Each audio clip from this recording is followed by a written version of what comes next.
फायदा तो ना हो लेकिन एगो फायदा हो कि कम से कम तो नजर में सकून से जियब ना जी। आके ससुरो में ना जा सके का माने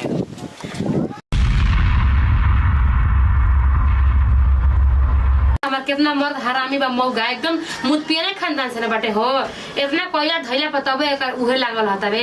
हमेशा झगड़ा झंड करता बे। कोई सुनत नहीं के ना तो दूसरे के एगो मर्द बान से बतावा कितना निमन से अपना मेहरारू के जानता सा मानत बान सा जानत बाड़ सन का लिया के दे तरह सन।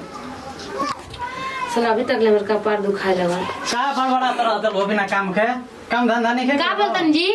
हैं बिना मतलब के तो बड़ा तरह तलो बैठी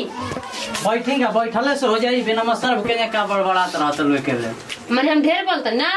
ढेर नहीं के बोलता का करत लो माने झगड़ा को जाई हां झगड़ा करे नहीं हां करबो दिमाग खराब ढेर ना ता मैं तो करी जल्दी कहता नहीं कौन सा ना रहना तो अबे उठाई ना दिमाग तो का कर जी मारा क्या करो मारो ना तो तेरी मार के तू देखा मार के देख मार के देख आई दादा ना देगा बेटा चल भाग भाग भाग तो घर से कहां जाई हां तो का घर से चल भाग मन हम का करबन जी तब कभी न मसर के बड़ा तरह तले कहते न जो आई दादा आयो मुत पियन वही खानदान में जी तू जाता नहीं छोड़ कर साथ रे इनको समझ में नहीं गया आवाज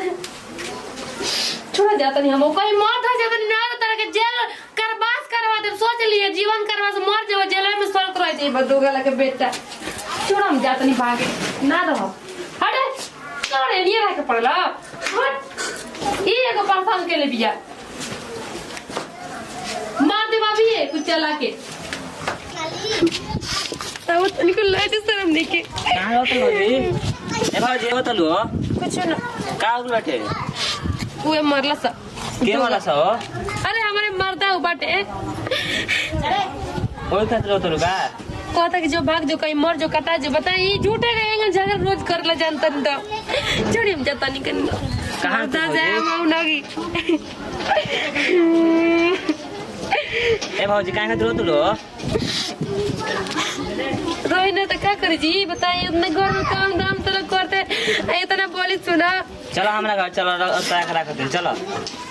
चलो हां वो नाती का बेटा मुत पेनु तो तारिये दिन रख के तो रवल ले जाए तारे कती बताओ गांव घर के भौजी बाबू रहत ना हमरा घरे हां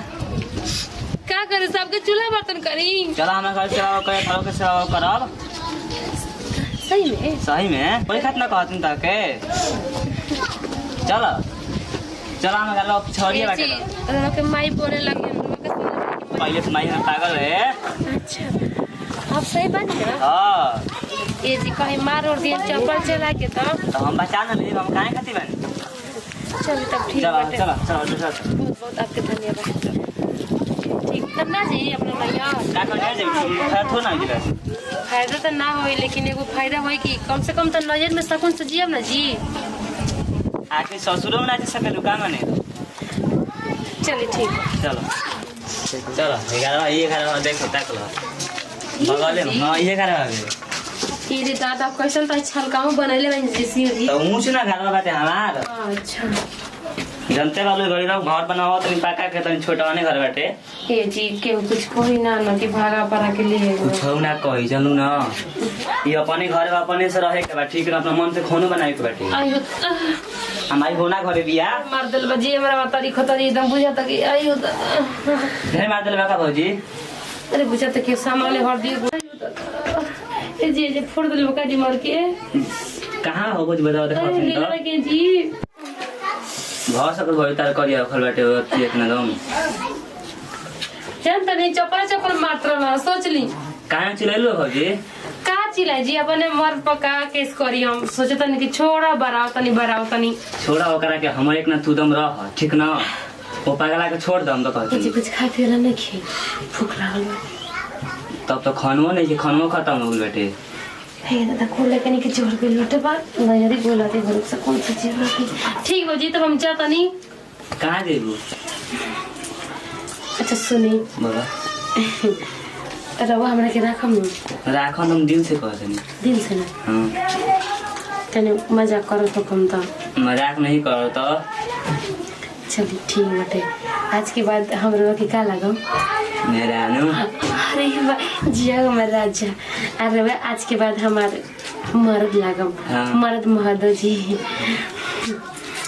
ठीक बनो। ठीक है एगो यही बात तो चुन दे दे। चल आओ बापरे देखो भौजी करे जाए मैं टर्न देखो टर्न अब तो हमारे नारी बनिए तो लरू अब चल चल एक बार का रूम भी ठीक ना इतना जोर से कहा कि हम कुछ मत नहीं दिलवा दुखाए लगल। इधर तो हमरो दिलवा के दुकाते ना बेटे अब चुमा तेरे वो का धक धक करता हम फक फक करता। अच्छा कुछ छोड़ी चली